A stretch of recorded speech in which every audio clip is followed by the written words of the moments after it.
තෙරුවන් සරණයි හැමදෙනාටම. ඉතින් ඔය අද අපිට කතා කරන්න තියෙන්නේ මෙත්තානිසංස සූත්‍රය. අපි කලින් වීඩියෝ එකේදී මෙත්තානිසංස සූත්‍රය කතා කරා. එතකොට මේ මෙත්තානිසංස සූත්‍රය කියන්නේ අංගුත්තර නිකායේ ඒකාදශක නිපාතයට නැත්නම් 11 වන නිපාතයට අයිති වෙලා තියෙන සූත්‍රයක්. මේ සූත්‍රය පසු කාලීනව මහා පිරිත් පොත් වහන්සේට නැත්නම් අපි සඳහන් කරන පිරුවානා පොත් වහන්සේටත් ඇතුළත් කරලා තියෙනවා. එතකොට අපි අද බලමු මේ ඔයාලට දීලා තියෙන මෙත්තානිසංස සූත්‍රය පාලියෙන් තියෙනවා. ඒ වගේම සිංහල අර්ථය තියෙනවා. හැබැයි අපි දන්නේ හරියටම පාලි වචනේ සිංහල අර්ථය මොකක්ද කියලා. අපි අද බලමු පාඩමෙන් මේ පාලි වචනත් එක්ක කියවලා සිංහල තේරුම මොකක්ද කියන එක අපි මතක තියාගමු. හරි.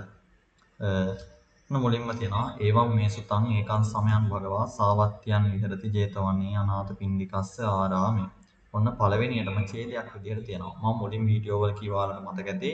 අපි පද්‍ය නැත්නම් අපි ගාථා සිංහලට පරිවර්තනය කරද්දී පාලි පද තියෙන්නේ එක එක තැන්වල. ඒ කියන්නේ අපි බැලුවොත් ගාථාවේ මුල වචනයක් තියෙනවා නම් ඒ වචනේ තේරුම තියෙන්නේ ගාථාවේ අගයේ. ඒ කියන්නේ සිංහල තේරුමේ අග. නැත්නම් සිංහල තේරුමේ මුල පදයක් තිබ්බොත් ඒකේ පාලි වචනේ තියෙන පාලි ගාථාවේ අග හෝ මැද. මුලම නැහැ. හැබැයි පුතේ මෙන්න මේ ඡේද පරිවර්තනය කරද්දී නැත්නම් මේ පිරිත්වල හෝ වේවා නැත්නම් කතාවල හෝ වේවා පරිවර්තනය කරද්දී පාලි වචනය ඒ පිළිවෙලටම තමා බොහෝ දුරට සිංහල අර්ථයක් තියෙනවා. ඔන්න මුලින්ම තියෙනවා ඒවම් මේ සුතං. ඒකං සමයං විකවා. ඒවන් මේ සුතං කියන්නේ මෙසේ ඒවන් කියන්නේ ඒවන් මේ කියන්නේ මෙසේ සුතං ඒකං අසන ලදී ඒකං සමයං සුතං කියන්නේ අසන ලදී ඒකං සමයං භගවා සාවත්තියන් විහෙරති 제තවන. ඒකං සමයං භගවා එක් සමයක භගවා භාග්‍යවතුන් වහන්සේ සාවත්තියන් විහෙරති සවැත් නුවර වාසය කරයි. 제තවනේ අනාථපිණ්ඩිකස්ස ආරාමයි. 제තවන ආරාමේහි අනාථපිණ්ඩික ආරාමයි. කියන්නේ 제තවනේ දෙවුරම් වෙහෙරේ අනාථපිණ්ඩිකස්ස ආරාමයි. මේ අනාථපිණ්ඩික සිටුමා වෙතින් කරන ලද 제තවනාරාමේ භාග්‍යවතුන් වහන්සේ වැඩ වාසය කරනවා. తත්‍රකෝ භගවා භික්ඛු ආමන්තේසි. తත්‍ර ඉක්බිති ඕ ඒ භගවා භාග්‍යවතුන් වහන්සේ භික්ඛෝ භික්ෂූන් වහන්සේ ආමන්තේසි ඇමතෝසේක. භික්ඛවෝති මහාන කියලා නැත්නම් භික්ෂූන් කියලා ඇමතුවා. වදන්තේ ස්වාමීනි නැත්නම් භාග්‍යවතුන් වහන්සේ. තිතේ කෝ තේ භික්ඛු භගවතෝ පච්චස්සෝසු. භික්ෂූන් වහන්සේලා තේ භික්ෂූන් වහන්සේලා භගවතෝ භාග්‍යවතුන් වහන්සේට පච්චස්සෝසුන් භගවා ඒකට වෝච. පිළිවදන් දුන් භගවා භාග්‍යවතුන් වහන්සේ ඒ තද වෝච මෙසේ වදාළේක. මෙත්තාය භික්ඛවේ චේතෝ විමුක්තිය ආසේවිතාය භාවිතාය බහුලී කතාය.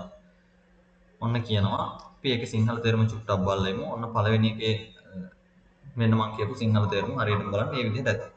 ඊට පස්සේ දෙවන ඡේදය අපිට තියෙනවා මෙත්තාය භික්ඛවේ චේතෝ විමුක්තිය.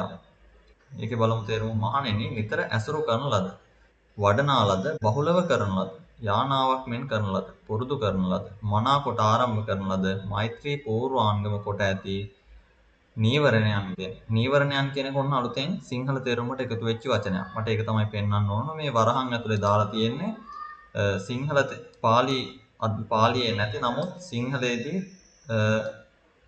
තියෙනවා. නැත්නම් සිංහල පරිවර්තනය කරද්දී ඒක අපි අලුතෙන් වචනයක් විදිහට එකතු කරගන්නවා. ඔන්න මෙතන මේ වගේ වචනයක් එකතු කරලා තියෙනවා. ඒකට අපිට පාලි වචනේ දුන්නාට පස්සේ අපිට ඒක සිංහලට පරිවර්තනය කරද්දී පාලි ඡේදයක් හෝ වේවා අපිට අවශ්‍ය වචනයක් තියෙනවා නම් අපිට ඒක යොදා ගන්න පුළුවන්. අන්න ඒ වගේ අවස්ථාවක් තමයි මෙතන තියෙන්නේ.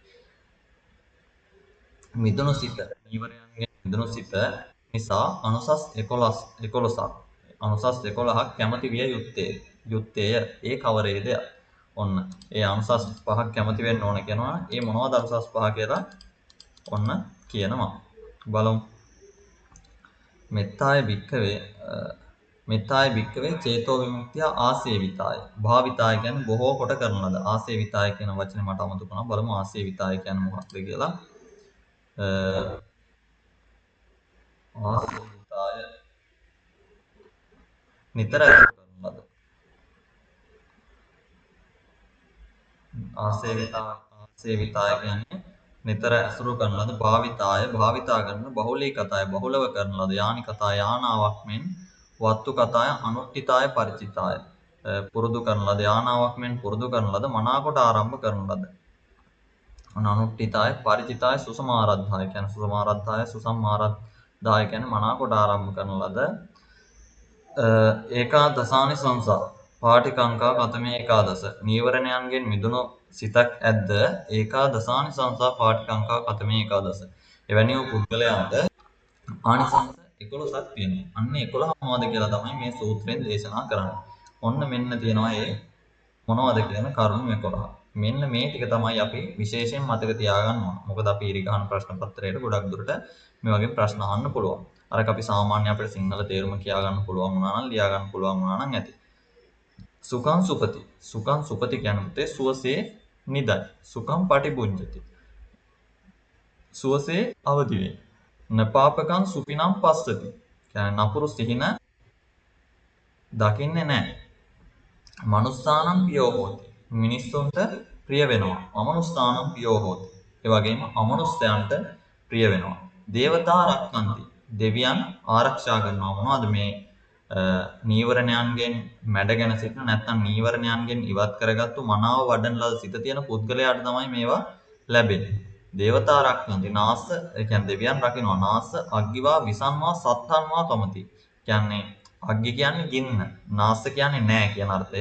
අග්ගි කියන්නේ ගින්නෙන් හෝ විසන්වා වසවිසෙන් හෝ සත්තන්වා. ඒ කියන්නේ අව්‍යායුධ වලින් හෝ කමති. හිරිහැරයක් වෙන්නේ නැහැ. තුවටන් චිත්තං සමාධියති. ඒ වගේම ඔහුගේ සිත සමාධිගත වෙනවා. මුඛවන්නෝ විප්පසීද. මෝ පැහැපත් වෙනවා. කියන්නේ අපි කියන්නේ මෝ පැහැපත් වෙනවා. අපි කියන්නේ ලස්සනයි කියලා ලස්සන කෙනෙක් ලස්සන ළමෙක් කියලා අපි කියන්නේ. ඒතකොට අන්නේ වගේ මෝ පැහැපත් වෙනවා. ඒ කියන්නේ තව කෙනෙකුට දැක්කට පස්සේ ප්‍රියමනාප ස්වරූපයක් තියෙන කෙනෙක් වෙනවා. අසම්මෝහෝ කාලං කරෝති. ඔන්න ටිකක් එක වචනයක් බලමු මේකේ තේරුම මොකක්ද කියලා. අසම්මෝහෝ කාලං කරෝති. මෙන්න මෙතන තියෙනවා මූලාව කලුරිය කරයි අසම්මූලෝ කාලං කරෝති. ඊළඟට තියෙන්නේ මොකද්ද? උත්තරින් අපට විඥානසෝ බ්‍රහ්ම ලෝකූපගෝ හෝති. ඔන්න අවසාන වචනේ තියෙනවා මත්තේහි ධර්මාවබෝධයක් නොවන්නේ නම් රහත් බවට නොපැමිණෙන්නේ නම් බඹලව උපදී. කියන්නේ අසම්මූලෝ කාලං කරෝති කියනවා සිහිමුලාවකින් තොර වේ. මෙහෙම නීවරණයන්ගෙන් ඉවත් වෙලා තියෙන සිත මනාව වඩන ලද සිත තියෙන පුද්ගලයා මනාව සිහියෙන් යුක්තව මිය පරලව යනවා. අපි දන්නවා ආනන්ද සිටුවරයා කතාවෙත් ආනන්ද සිටුවරයා මනා සිහියෙන් යුක්තව මිය පරලව යනවා. ඒ වගේ උත්තරින් අපට විඥාන්තෝ බ්‍රහ්ම ලෝකෝපගෝ හෝති. ඒ කියන්නේ මේ ආත්ම භාවයේදී උත්තරීතර වූ භාවයකට නැත්නම් රහත් ආදී භාවයකට අපි දන්නවානේ ඵල හතරක් තියෙනවා සෝවාන් සකෘදාගාමි අනාගාමි අරහත් කියලා. ඔන්න ඔය ඵලයන්ටපත් උනේ නැත්නම් බ්‍රහ්ම ලෝකෝපගෝ හෝති. බ්‍රහ්ම ලෝකයකට හෝ යන්නට පුළුවන්කම අවස්ථාව ලැබෙනවා මේ මනාව වඩන ලද සිත තියෙන පුද්ගලයාට. නැත්නම් මේ මෛත්‍රී භාවනාව කරන පුද්ගලයාට. මෙත්තාය භික්කවේ චේතෝ විමුක්තිය ආසේවිතාය භාවිතාය බහුලී කතාය. මොන දෙනා මෙත්තාය භික්කවේ චේතෝ විමුක්තිය. භික්කවේ මහණෙනි මෙත්තාය මෛත්‍රිය චේතෝ විමුක්තිය.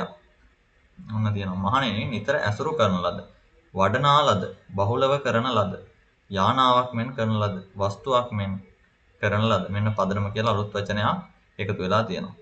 නිතර එළම සිටියාව පුරුදු කරන ලද මනාකොට ආරම්භ කරන ලද මෛත්‍රී පූර්වාංගම කොට ඇති නීවරණයන්ගෙන් මෙතන නීවරණයන් කියන එක අලුතෙන් තමයි සූත්‍රයට එකතු වෙලා තියෙන. සූත්‍රයේ නීවරණ කියන එකට වචනයක් නැහැ.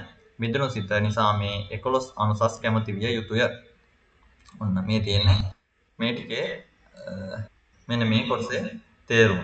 කියන්නේ ආසේවිතාය භාවිතාය මනාකොට වඩන ලද බහුලව වඩන ලද යානාවක් මෙන් කරන ලද මනාව ආරම්භ කරන ලද සිතට ඉමේ මේ ඒකාදසානි සංසා පාටිකංකයි. කියන්නේ මේ ආනිසංස 11 නැත්නම් ඒකාදස ආනිසංස කියන ආනිසංස 11 ලැබෙන බව දැනගත යුතුයි කියනවා. ඉදම වෝච භගවා. ඉදම වෝච කියන්නේ මෙතන සංදි පදයක් තියෙන්නේ. ඉදං ධන අවෝච කියලා තියෙන්නේ. ඉදං ධන අවෝච මේක එකයි සංදයක් කියලා අපි කියනවා. ඒ සංදි වලට නෑ. මේක මේ දෙක එකතු වෙලා ඉදම වෝච කියලා හැදෙනවා. ඉදම වෝච භගවයි කියන්නේ ඉදම් මෙසේ අවෝච භගවා භාග්‍යවතුන් වහන්සේ වදාළසේක. අත්තමනාතේ බික්කෝ භගවතෝ වාසිතං අභිනන්දුන්ති. අත්තමනාතේ බික්කෝ තේ බික්කෝ කියන්නේ භික්ෂූන් වහන්සේලා භගවතෝ භාග්‍යවතුන් වහන්සේගේ වාසිතං අභිනන්දුන්ති වචනයට එකඟ වුණා කියන අර්ථය තමයි සඳහන් වෙන්නේ වෙන දෙනවා. සතුට සිත් ඇති භික්ෂුව භාග්‍යවතුන් වහන්සේගේ දේශනාවට සිය සතුට පළ කර භාග්‍යවතුන් වහන්සේ මේ මෛත්‍රී වඩන පුද්ගලයාගේ නැත්නම් මෛත්‍රී භාවනාව කරන පුද්ගලයාට ලැබෙන ආනිසංස 11 පිළිබඳව මේ භික්ෂුන් වහන්සේලාට පැහැදිලි කරාට පස්සේ එතන හිට භික්ෂුන් වහන්සේලා මනසේ සතුටටපත් වෙලා භාග්‍යවතුන් වහන්සේට සතුට ප්‍රකාශ කරා කියන එක තමයි සඳහන් වෙන්නේ. ඔන්න ඔය ටික තමයි මෙත්තානිසංස සූත්‍රයේ ආශ්‍රය නැත්නම් මෙත්තානිසංස සූත්‍රයේ අර්ථයේ විදිහට අපිට දැනගන්නට තියෙන්නේ. ඉතින් ඔන්න ඊට පස්සේ අපිට ඊළඟ පාඩම තියෙන්නේ කන්ද පිරිත. කන්ද පිරිත කියන්නේ බුදුරජාණන් වහන්සේ වැඩ වාසය කරන කාලයේදී සිද්ධ වෙච්ච එක් සිදුවීමක් මූලික කරගෙන තමයි භික්ෂුන් වහන්සේ කෙනෙකුට වෙච්ච විපත්තියක් මූලික කරගෙන තමයි ඒකත් දේශනා වෙන්නේ. එතකොට ඒ කතාව මොකක්ද? ඒ වගේ මේ සූත්‍රයේ තියෙන අන්තර්ගතය කොහොමද? ඒ වගේම පදගතාර්ථ මොනවද කියන එක අපි ඊළඟ වීඩියෝ එකෙන් කතා කරමු. එතකම් මේ වීඩියෝ එකේ මොකක් හරි ප්‍රශ්නයක් තියෙනවා නම් ඔයාලට තේරුම් නැති තැනක් තියෙනවා නම් කියනවා වේගෙ වැඩි වාගේ නම් ඒකත් අනිවාර්යෙන් කියන්න. එහෙම වුණොත් ඊළඟ වීඩියෝ එකේ ඉඳන් චුට්ටක් හිමීට නැත්තම් වේගය අඩු කරලා කියන්නම්. මම හිතනවා පාඩම පැහැදිලි කියලා. එහෙනම් හැමෝටම තෙරුවන් සරණයි.